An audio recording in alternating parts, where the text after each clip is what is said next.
کاوە فەقێزادەم لەدایک بووی ساڵی 1349 هەتاوی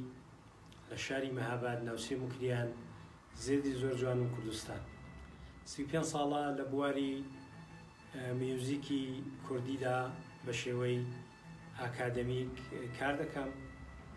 و توانیمە کۆمەڵێک بەرهەمی چاپی و کۆمەڵە کۆنسێرتی بە شێوازی ئۆرکسترا و بە شێوازی گروپی بچووک و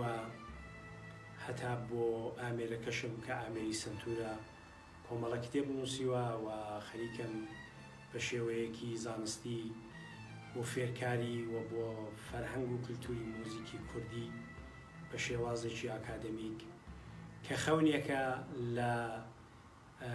دەرینەوە لە تووری ئەو چەند ساڵەدا کە کار دەکەم وەکو میلەتانی تر لە دەوروبەری ڕۆژهەڵاتی ناوەڕاست کە هەمویان میوزیکی دراسیان هەیە، میوزیکی ئاکادمیان هەیە، زانکۆیان هەیە، فێرکاریان هەیە، خوێندکارەکانیان بە شێوەی زانست فێری مۆسیقای کلاسیکی وڵاتەکەیان دەبن. منیش ئەوەم بە هەلێکی زۆر زۆر زۆر زۆر هەنگاوێکی زۆر زۆر گەورە زانیوە کە بۆ وڵاتەکەم و بۆ کللتور و فەرهەنگ و مۆسیقای وڵاتەکەم دیارێکم هەبێ. بەڕاستی لە کۆنەوە مۆسیقای کورد بە سینگ بە سینگ و پەرە بە پەرە گەیشتۆتە دەستمان. ئەگە باسێکی زۆر کورد بکەین لە دەورەی قاجار لە کۆتایی قاجار ئێمە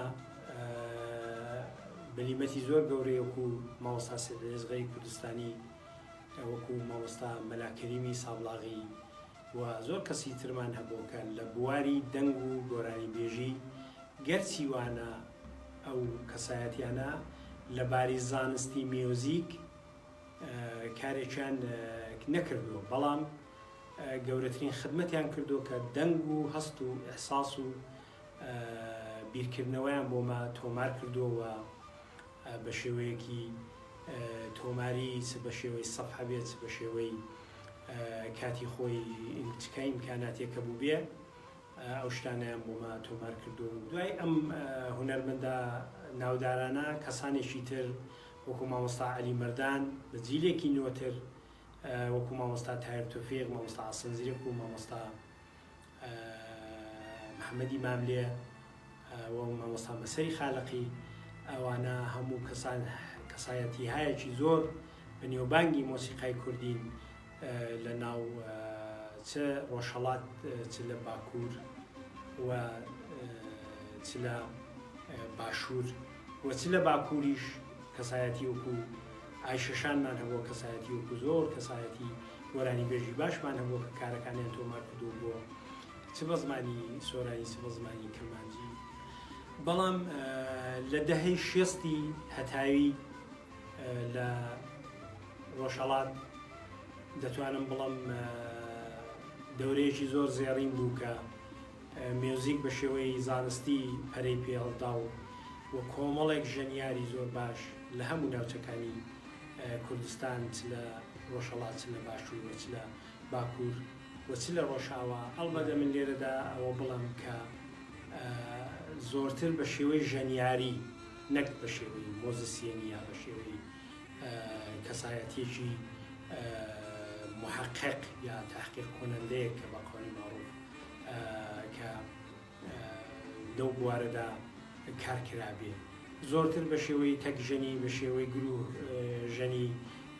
کارەکانیان کرد و دراسەیان کرد و شێوەی ئاکادمیک. بەڵام بە ئەمەوەمان لەبیر نەچێ مۆزیسیان و محقق و کەسێکە لە بواری میوزیکدا زانایە لەگەڵ نەوازەندەیەک یا لەگەڵ تەکژەنێک یا لەگەڵ ژەنیارێک دیارە جیاوازی هەیە. ئێمە لە وڵاتێک دەژین نا زانکۆی هەیە نا ئاکادمیک هەیە، بە شێوەیەکی ئەفکاری و فکری لە هەر شوێن و لە هەر شارەی فێرگەیەک و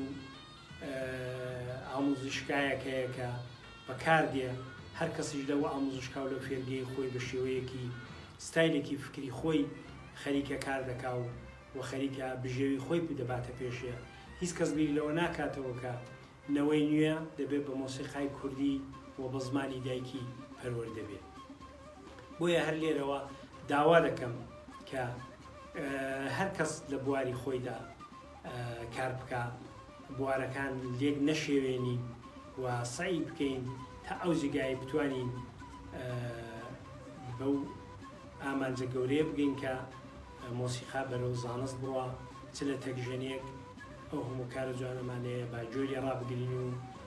بەکاری بینینەوە، چ لە تەنزیم و لە دابشکردنی مۆسیقایەک بە پێماوانە بێگە کارێکی مۆسیقای فارسەکان لێدەین ئەوە زۆر مهمەی خۆمان لێ نەدەین، یا کارێکی مۆسیقای عەرەب لێدەین یا کارێکی مۆسیقای